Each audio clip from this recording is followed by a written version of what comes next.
قصة غرق فرعون ونجاة سيدنا موسى عليه السلام. الفرعون هو لقب كان يطلق على ملك مصر القديمة، وبالمثل كان يطلق لقب كسرى على ملك الفرس، ولكن الفرعون المشهور وقصته المعروفة هو الذي كان في زمن موسى عليه السلام. فما إن يذكر اسم فرعون إلا ويأتي معه ذكر موسى عليه السلام، حيث إن الله سبحانه وتعالى أرسل موسى عليه السلام إلى فرعون يدعوه إلى أن يعبد الله وحده. وفي هذا المقال سنذكر لحضراتكم مشاهدي قناة معلومة ما حدث لفرعون في قصته المعروفة، مستندين في ذلك إلى ما ورد بالقرآن الكريم والسنة المشرفة وأقوال المفسرين العلماء.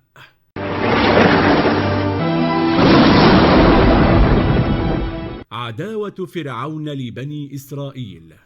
كان فرعون يملك مصر التي كان يعيش بها شعبان، أمة الأقباط، وهم الذين كان منهم فرعون وبيده الحكم وملك مصر، وأمة بني إسرائيل الذين كان منهم نبي الله موسى عليه السلام، حيث إنهم كانوا مهانين وعبارة عن عبيد لفرعون وقومه. وفي ذات ليلة رأى فرعون في منامه أن نارا أقبلت من جهة بيت المقدس تحرق بيوت الأقباط في مصر، ولم تلمس هذه النار بني إسرائيل.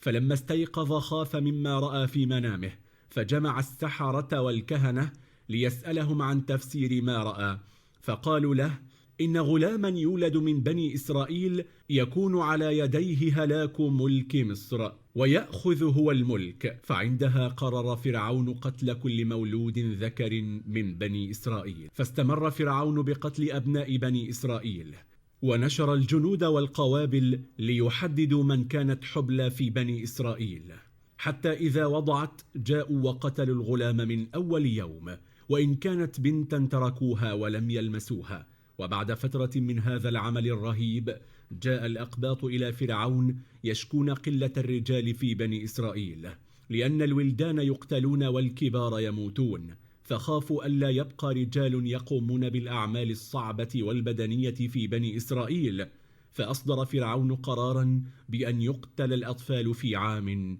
ويترك في عام آخر.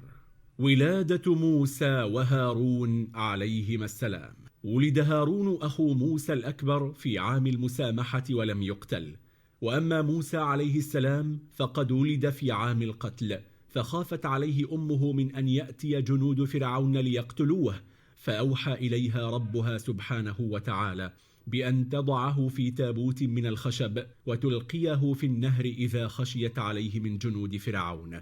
فكانت تضعه في هذا التابوت وتربطه بحبل، ومن ثم تلقيه في النهر، فإذا ذهب رجال فرعون أعادته وأرضعته، ثم تلقيه مرة أخرى في النهر. وذات يوم نسيت أم موسى عليه السلام أن تربط التابوت، فأخذ النهر التابوت الذي به موسى وحمله إلى ضفاف بيت فرعون، فلما رأته الجواري سحبنه ولم يفتحن التابوت، وذهبن به إلى آسيا زوجة فرعون.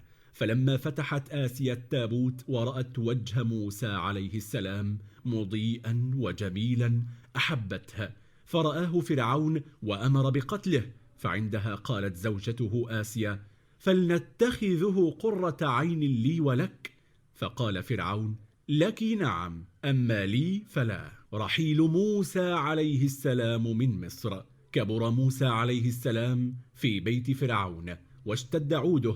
وفي ذات يوم رأى موسى عليه السلام رجلين يقتتلان، واحد من بني إسرائيل والآخر من الأقباط، فأراد موسى عليه السلام أن يمنع القبطي من إيذاء الإسرائيلي فوكزه بيده، وقيل إنه وكزه بعصا، ولم يكن يريد قتله، ولكن الرجل القبطي مات بسبب هذه الوكزة. ولما وصل الخبر إلى فرعون أمر بإحضار موسى عليه السلام، فجاء رجل يخبر موسى أن الأقباط يريدون قتله انتقاما لما فعله مع ذلك القبطي، فخاف موسى وخرج من مصر حتى لا يقتل، فوصل إلى مدين يحتمي هناك ويتوارى عن أنظار جنود فرعون.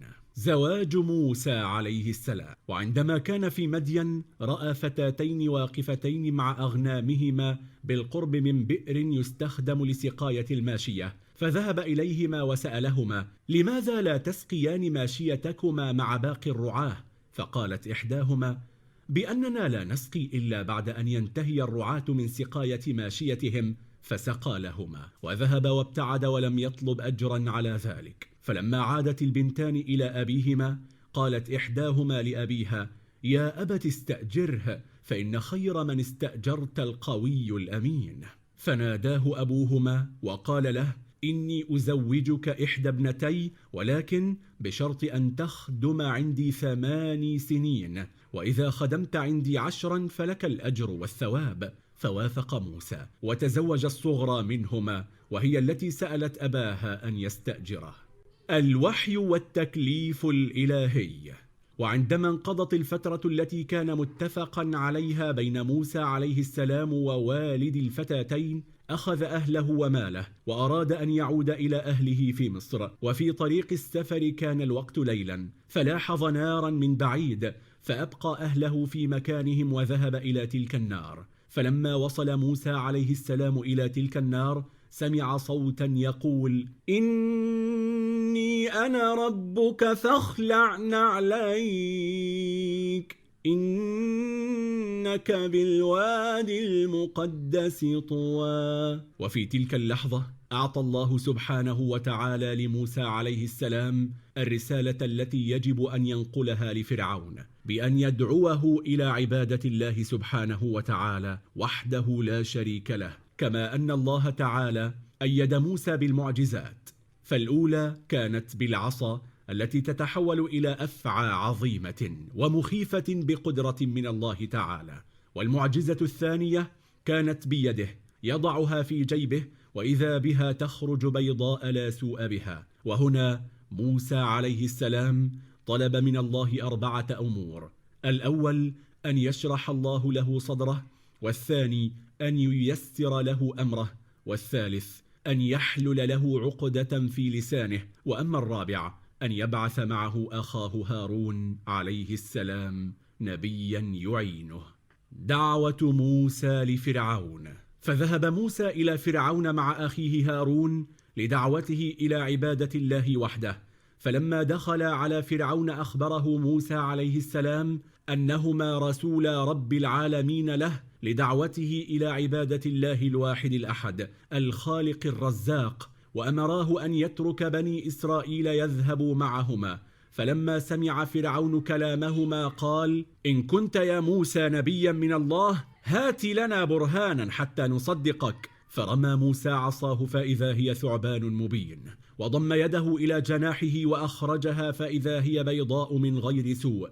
عندها قال فرعون لمن حوله: ما هذا إلا ساحر يريد أن يخرجكم من أرضكم ويفسد عليكم دين آبائكم. وأمر بجمع السحرة الموجودين في أرض مصر، وقال لموسى: دعنا نتفق على يوم يكون به النزال. فاختار موسى عليه السلام يوم الزينة، وكان هذا يوم عيد في مصر القديمة.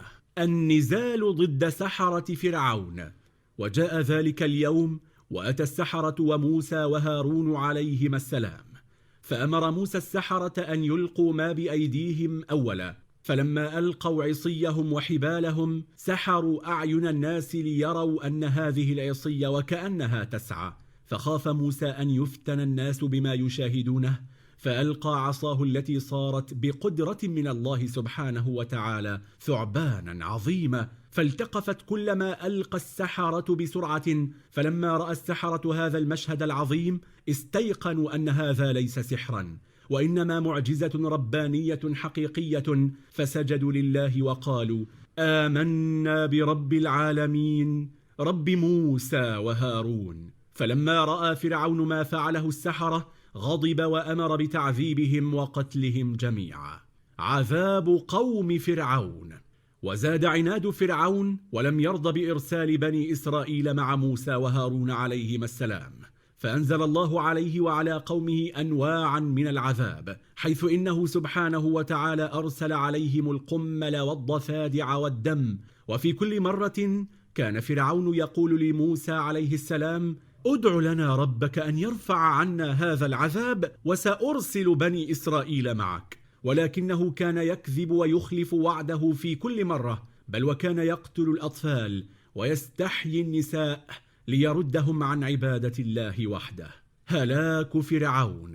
وذات يوم انطلق موسى عليه السلام بقومه ليخرجوا من مصر، ولحقهم فرعون وجنوده ليوقفوهم ويقتلوهم. وعندما وصل موسى إلى ضفاف البحر خاف قومه وقالوا: هلكنا، لأن فرعون من ورائهم يريد القضاء عليهم، والبحر من أمامهم يقفل طريقهم. فقال موسى عليه السلام بكل إيمان: إن الله معي سيهدين. وعندها أوحى الله سبحانه وتعالى إلى موسى أن يضرب البحر بعصاه، فلما فعل موسى ما أوحى إليه الله به، فإذا بالبحر ينفلق ويصبح كل فرق كالطود العظيم كالجبل العظيم.